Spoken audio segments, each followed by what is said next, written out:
자, 이번 시간에 다룰 내용은 세 번째 과목입니다. 두 번째 과목이 굉장히 길었었는데요.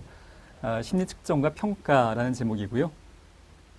이번 시간에는 1장 심리평가 이해를 하게 될 텐데, 여러 가지 과목 중에서 과락을 제일 많이 발생하게 되는 과목이 이 청소년 상담사에서도 그렇고 관련된 임상의 심리사라든가 비슷한 과목들에서 제일 과락이 많이 발생하는 것이 이 영역입니다. 심리 측정과 평가, 지능 검사가 어떻고 신뢰도와 타당도가 어떻고 이런 내용들이 깊이 있게 들어가기 시작하면 굉장히 어려운 측면들이 있어서 이해를 많이 해야 되는 과목입니다. 이 과목은 아주 깊게 들어가지는 않습니다만, 사실은 심리 측정과 평가라는 관점에서 아주 깊게 들어가지는 않습니다만 3급이기 때문에 어느 정도 수학적인 측면이 있기 때문에 이해를 하는 게 굉장히 많이 필요합니다. 단순 암기로는 잘 풀리지 않는 문제들이 꽤 있고, 이해하게 되면 오히려 암기상은 좀 적어지는 측면이 있습니다. 자, 그런 측면으로 따라와 주시기 바라겠고요. 자, 첫 번째는 심리평가라는 개념부터 시작을 하게 되는데요.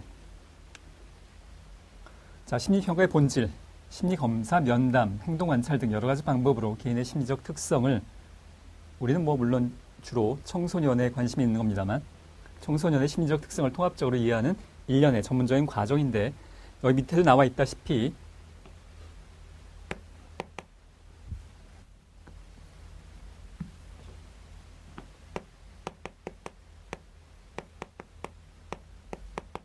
우리가 주로 이번 과목의 후반부에 할 내용들은 심리 검사들이 굉장히 많습니다. 지능 검사부터 해서 여러 가지 성격 검사, MMPI 여러 가지 검사를 하게 될 텐데, 그런 검사들이 심리평가와 동의어가 아니고 심리평가의 전부를 차지하고 있는 게 아니고 심리평가의 일부분이라는 겁니다. 심리검사뿐만이 아니라 면담, 행동관찰 이런 것들이 포함되겠고, 여기 먼저 보시면 심리평가는 심리검사, 행동관찰, 면담, 전문지식의 활용 등 이런 여러 가지를 합해서 검사 한 가지만으로 끝나는 것이 아니라 여러 가지를 합해서 종합적으로 심리평가를 하게 된다. 이렇게 넓은 개념으로 보시면 되겠습니다. 문제 지문에 이걸 두 가지를 바꿔서 심리평가, 심리검사를 바꿔서 내는 경우가 기출문제에 몇 번 있었습니다. 평가자는 심리검사 외에도 개인교육이나 면담, 자연적 상황이나 체계적 상황에서의 행동관찰, 평가자의 심리학적, 정신병리학적 지식 그리고 임상적 경험 등을 요구하게 됩니다. 그러니까 검사 점수 한 가지만 가지고 결론을 낼 수가 없다는 건데요. 행동관찰을 좀 더 살펴보면, 자, 이 행동관찰은 두 가지 의미가 있습니다. 이번 시간에 맨 마지막 부분에 설문조사도 안 하고 검사 이런 거 안 하고 그냥 행동만 오로지 관찰하는 것, 하나의 고유한 방법으로서 행동관찰이라는 영역도 있지만, 여기서의 행동관찰이라는 것은 모든 심리검사, 심리평가 과정에 다 공통적으로 일반적으로 적용되는 것의 의미입니다. 자, 예를 들어서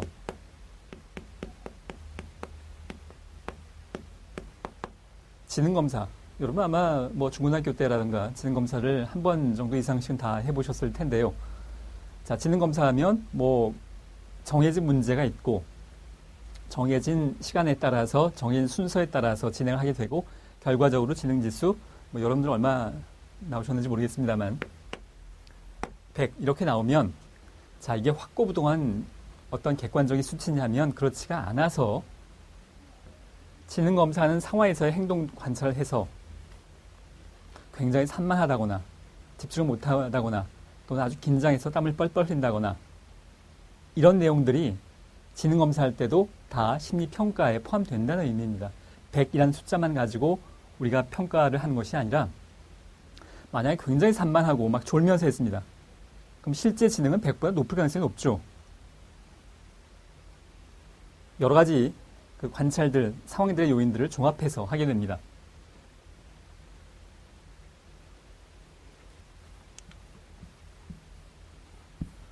자, 심리평가는 일종의 임상실험이라고도 할 수 있을 만큼 매우 전문적인 작업이겠고요. 평가 대상자인 환자나, 자, 여기서는 평가에서는 특히 이제 내담자, 클라이언트라는 말과 함께 피검자, 환자라는 말도 이제 병행을 하게 됩니다. 상담에서는 내담자가 주로 씁니다만, 여기서는 주로 실제로 이제 임상심리 그러면 병원 같은 데서 치료하는 목적이기 때문에 거기서 이제 좀 더 활용도가 있다고 보고요. 환자나 피검자는 검사를 실시하는 평가자와 마찬가지로, 자, 평가자는 상담자를 의미한 겁니다. 평가자와 마찬가지로 존엄한 인간임을 항상 자각하고 있어야 되고요. 뭐 일반적인 내용이고요. 제가 여러분들에게 강조하고 싶은 단어 중에 하나는 가설이란 단어입니다. 평가 자료에서 나온 결과는 하나의 가설로 간주하며 마치 과학자가 가설 검증하듯이 타당화 작업을 거치는 것이 필요하다라는 말의 의미는 어떤 것이냐 하면, 앞에서 IQ가 100이 나왔습니다. 지능검사가. 앞에서 말씀드렸듯이 이게 확고부동한 객관적이잖아요. 100. 얼마나 명확합니까? 또는 130. 1단위로 아주 명확하게 나옵니다만, 이것이 그 사람의, 그 청소년의 지능을 정말로 명확하게 객관적으로 한 채 틀림이 없이 나타내 주느냐 하면 전혀 그렇지가 않다는 겁니다. 이건 하나의 가설입니다. IQ가 100 정도일 거다 라는 가설이지 100이다 라고 확신하고 있는 게 아닙니다. 검사 한 10번 해도 물론 가설인 건 여전히 마찬가지입니다. 우리는 제가 앞에서도 이제 기회가 될 때마다 말씀을 드립니다만, 우리는 인간의 심리와 뇌의 기능에 대해서 아직 잘 모르는 정도가 아니라 거의 모른다라고 저는 표현을 합니다.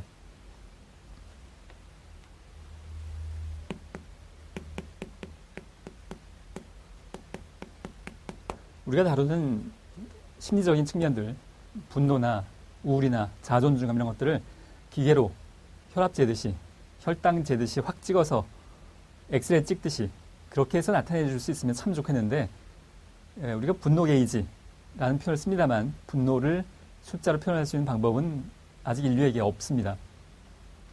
자, 이 얘기를 너무 길게 할 필요는 없겠고요. 그래서 자, 가설이라는 얘기입니다. 가설. 확정된 내용이 아니고, 여러분이 지문에 나오면 가설 왠지 틀릴 것 같은 느낌이 많이 체크를 하시던데요. 가설입니다. 가설. 평가자는 선행 연구와 자신의 임상 경험을 토대로 해서 현재로서 가능한 범위 내에서 가장 전문적인 가설이기 때문에 그렇죠. 우리는 확정적으로 알 수 있는 방법이 없습니다. 인류에게는 아직 없다는 의미입니다.